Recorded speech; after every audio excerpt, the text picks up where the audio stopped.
ভারতীয় ক্রিকেট পাড়ায় এখন এক চরম দোলাচল। টি-20 সংস্করণে অধিনায়কত্বের ব্যাটন কি শেষ পর্যন্ত সূর্যকুমার যাদবের হাতেই থাকবে, নাকি সেখানে আসবে নতুন কোনো মুখ?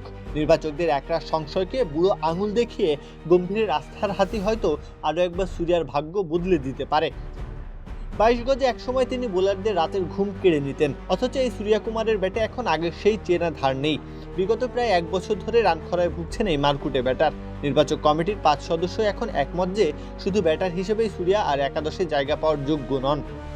টি-20 বিশ্বকাপ জয়ের যে আবেগঘন জোয়ার তৈরি হয়েছিল তা এখন অনেকটাই থিতিয়ে এসেছে। নির্বাচকরা এখন আর কোনো একটি নির্দিষ্ট টুর্নামেন্টের সাফল্যের আলোয় অন্ধ হয়ে থাকতে রাজি নন। তাদের চোখ এখন ভবিষ্যতের দীর্ঘমেয়াদী পরিকল্পনায়।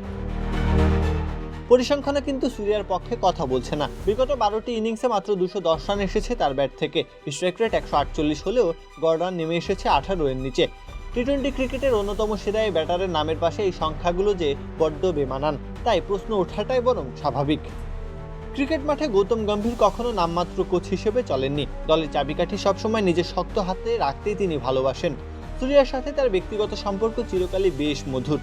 যেখানে রসায়ন তৈরির সুযোগ পেয়েছেন, দলকে এনে দিয়েছেন সাফল্যের ছোঁয়া।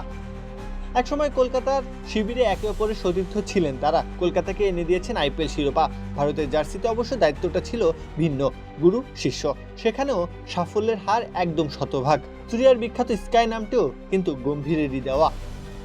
তাই প্রধান নির্বাচক অজিত আগারকার ও কোচ গৌতম গম্ভীরকে এখন একই বিন্দুতে আসতে হবে। গম্ভীর নিজের বিশেষ ক্ষমতা প্রয়োগ করে সূর্যাকে আরও একটি সুযোগ দেওয়ার পক্ষে সওয়াল করতেই পারেন।